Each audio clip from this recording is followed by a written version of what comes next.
अस्सलाम वालेकुम, मैं हूं शम्स तबरेज़ कासमी और आप देख रहे हैं मिल्लत टाइम्स। बंगाल, आसाम और दूसरे 5 राज्यों का फाइनली नतीजा आज आ गया है। आपने देख लिया कहाँ किसकी सरकार बनने जा रही है। बंगाल में भाजपा को बदतरीन शिकस्त का सामना करना पड़ा है। एक तरफ सेंट्रल हुकूमत थी, नरेंद्र मोदी, अमित शाह, पूरी मीडिया, पूरे मिनिस्टर्स, चीफ मिनिस्टर्स, पूरी फौज, पैसा, और दूसरी तरफ एक तनहा लेडी थी जिसने ज़बरदस्त शिकस्त दी है नरेंद्र मोदी को, बीजेपी को, और बदतरीन हार का सामना करना पड़ा है। लेकिन उसी के साथ आसाम के चुनाव पर गौर करना भी ज़रूरी है और हम बताएंगे कि आसाम में ये उल्टा कैसे हो गया। हमने अपने एग्जिट पोल में भी बताया था कि बीजेपी वहाँ सरकार नहीं बना पाएगी, कांग्रेस AIUDF की सरकार बनेगी। लेकिन ऐसा क्या हुआ कि बीजेपी ने दोबारा वहाँ जीत हासिल कर ली है, बीजेपी की वापसी हुई है। लेकिन उससे पहले आपको तमिलनाडु के बारे में बता दें कि तमिलनाडु में DMK, जिसका कांग्रेस के साथ अलायंस है, उसकी सरकार बनने जा रही है। हालांकि AIDMK ने ज़बरदस्त मुकाबला किया और टफ फाइट किया है। जो डिटेल्स है वो आपको मालूम है, स्क्रीन पर भी देख सकते हैं। इसके अलावा केरला में, जिसकी पहले हुकूमत थी LDF की, उसी की सरकार बनने जा रही है और इंडियन मुस्लिम लीग का भी उनके साथ अलायंस है। तकरीबन 16 सीटों पर इंडियन मुस्लिम लीग वहां लीड कर रही है। पाडुचेरी में भी NDA यानी बीजेपी अलायंस की ही सरकार बनने जा रही है। किसी को एक तरफा मेजोरिटी नहीं मिली है पाडुचेरी में, लेकिन उसी की जीत के आसार है। और बंगाल में ममता बनर्जी को 2011 और 2016 के मुकाबले में बड़ी जीत मिली है और फिलहाल 218 सीटों पर लीड बनी हुई है। और अब आइए बात करते हैं आसाम की। हमने भी कहा था और यही लग रहा था कि आसाम में कांग्रेस AIUDF की सरकार बनेगी, बीजेपी वापसी नहीं कर पाएगी, लेकिन ऐसा नहीं हो पाया। आखिर क्यों? इसके लिए जिम्मेदार कौन है? क्या बदरुद्दीन अजमल साहब की वजह से ऐसा हुआ, या कांग्रेस की नाकामी की वजह से ऐसा हुआ, या फिर कांग्रेस ने अलायंस में जिन 6-7 पार्टियों को शामिल किया था उनकी वजह से ऐसा हुआ और उन लोगों ने वोट हासिल नहीं किया? तफसील से जानेंगे, लेकिन पहले जान लेते हैं कि आसाम का रिजल्ट क्या है। आसाम में कुल विधानसभा की 126 सीटें हैं और अब तक जो रुझानात सामने आए हैं उनमें से 126 सीटों में से तकरीबन 55 से 56 सीटों पर बीजेपी लीड कर रही है और वो जीत जाएगी। 28 सीटों पर सिर्फ कांग्रेस लीड कर रही है, 11 सीटों पर AJP आसाम गण परिषद लीड कर रही है। उसके अलावा 16 सीटों पर AIUDF मौलाना बदरुद्दीन अजमल की पार्टी लीड कर रही है और वो तकरीबन वो जीत चुके हैं 16 सीटों पर।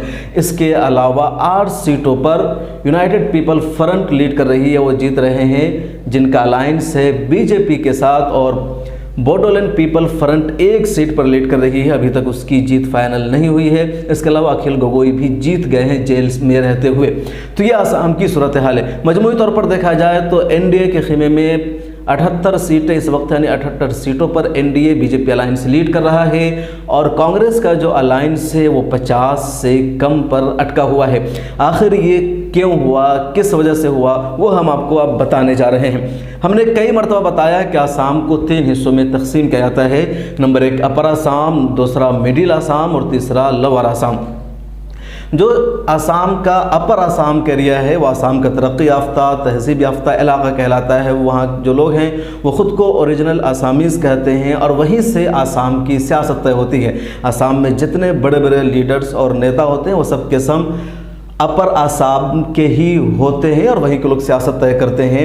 अपर आसाम में ऐसा हुआ कि बीजेपी को 47 में से तकरीबन 42-43 सीटों पर जीत मिल गई है और कांग्रेस को सिर्फ 4 सीटों पर जीत मिली है। हमने पहले बार बार कहा कि उसी वक्त कांग्रेस की UDF की आसाम में सरकार बनेगी जब कम से कम 15-16 सीटों पर कांग्रेस अपर आसाम में जीत हासिल करेगी और अपर आसाम में ऐसा नहीं हो पाया। अपर आसाम में कांग्रेस को सिर्फ 4 सीटों पर जीत मिली है। इसके अलावा कांग्रेस नाकाम रही है। कांग्रेस के जो सदर है, स्टेट सदर रिपुन बोरा, वो हार गए हैं। कई दिग्गज नेता आसाम में कांग्रेस के चुनाव हार रहे हैं और यही सबब बन गया कि कांग्रेस की सरकार आसाम में नहीं बन सकी है। दूसरा मिडिल आसाम है और लोअर आसाम है। लोअर आसाम पूरा का पूरा वो लोग हैं जो बांग्लादेश से पहले ज़माने में कभी आए थे, आजकल वो भी आसाम का हिस्सा है। इसके अलावा मिडिल आसाम के जो लोग हैं उसमें भी एक बड़ी आबादी उन लोगों की है जो कभी बांग्लादेश से आए हुए थे और आसाम की जो ओरिजिनल आबादी है उनकी इनसे हमेशा एक तहजीबी ज़ुबानी सतह की लड़ाई भी रहती है। अब इस मामले में हुआ क्या कि कांग्रेस को अपर आसाम के लोगों ने बिल्कुल ही नकार दिया। हालांकि वही आसाम गढ़ था कांग्रेस का, तरुण गोगोई वहाँ के हैं और जितने कांग्रेस के दिग्गज नेता हैं सब वही के हैं। राहुल गांधी और प्रियंका गांधी ने भी आसाम पर बहुत ज़्यादा फोकस किया था, बहुत ज़्यादा तवज्जो दी थी, वहाँ बहुत ज़्यादा जाकर मेहनत की थी और उन्हें उम्मीद थी कि अपर आसाम में सीटें मिल जाएगी, लेकिन ऐसा नहीं हुआ। और जब नहीं हो पाया, सिर्फ 4 सीटों पर अपर आसाम में जीत मिली, तो नतीजा ये सामने आया कि कांग्रेस और AIUDF का ग्राफ बिल्कुल गिर गया। अगर कम से कम 15 से 20 सीटों पर जीत मिल जाती अपर आसाम में, तो जो 50 सीटें बन रही है कांग्रेस की और पूरे अलायंस की, इनकी जो जीत की जो शरह है वो डायरेक्ट 50 से बढ़कर 65 तक पहुंच जाती। और मैंने कहा था, बार बार कहा था कि 65 से 70 के बीच में कांग्रेस अलायंस की आसाम में जीत होगी और ये जीत उसी वक्त मुमकिन होगी जब अपर आसाम में कम से कम कांग्रेस 15 सीटों पर जीत लाएगी।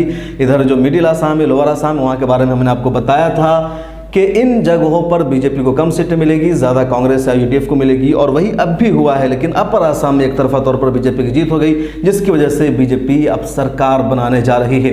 इस पूरे मामले में सबसे ज़्यादा कांग्रेस की नाकामी सामने आई है कि कांग्रेस की जो जीत मिली है 28 सीटों पर, उसमें 20 से ज़्यादा सीटें वो हैं जो मुस्लिम वोटों की बदौलत कामयाबी मिली है या मौलाना बदरुद्दीन अजमल की पार्टी से अलायंस था और अलायंस की वजह से वहाँ पर कोई इख्तलाफ नहीं हुआ, उनकी पार्टी के उम्मीदवार नहीं खड़े हुए, तो पूरा का पूरा एक तरफा वोट गया कांग्रेस को और उसकी वजह से जीत मिली है और बीजेपी के उम्मीदवारों की उन जगहों पर हार हुई है। अगर इस बार AIUDF के साथ कांग्रेस का अलायंस नहीं होता तो कांग्रेस को शायद 15 से भी कम सीटों पर कामयाबी मिलती और उनके बेशतर नुमाइंदों की जमानत जब्त हो जाती। AIUDF और कांग्रेस के अलायंस से भले ही कांग्रेस की सरकार न बन पाई आसाम में, लेकिन आसाम में कांग्रेस को ही फायदा हुआ, AIUDF को कुछ फायदा नहीं हुआ और कांग्रेस की इज्जत ये बच गई है कब वो उसके कुछ लोगों की जमानत बच गई है, वरना जमानत जब्त हो जाती। ऐसी सूरत हाल कांग्रेस की हो गई है।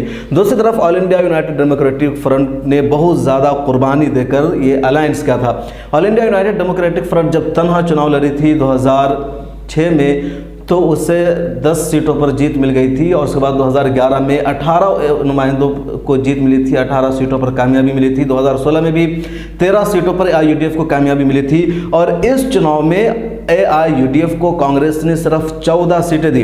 दूसरी तरफ बोडोलैंड पीपल फ्रंट एक पार्टी है जिसको कांग्रेस ने अलायंस में शामिल किया और 12 सीटें दी और सिर्फ 1 सीट पर उसकी जीत हो रही है और वो भी यकीनी नहीं है।